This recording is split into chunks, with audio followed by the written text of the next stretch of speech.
Hello guys, আসসালামু আলাইকুম। আমি আজকে আপনাদেরকে পুঁটি মাছের চটচটি রেসিপিটা দেখাবো। আমি প্রথমে মাছগুলো লবণ দিয়ে ভালোভাবে পরিষ্কার করে নিয়েছি। এখন আমি কিছু সবজি, পেঁয়াজ কুচি, কাঁচামরিচ কাটা, তারপর আদা জিরে পেঁয়াজ কেটে রেখে দিয়েছি। এখন আমি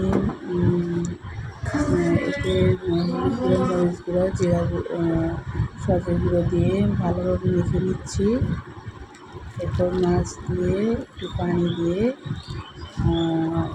চুলায় বসিয়ে দিলাম। এটি জাল করার পর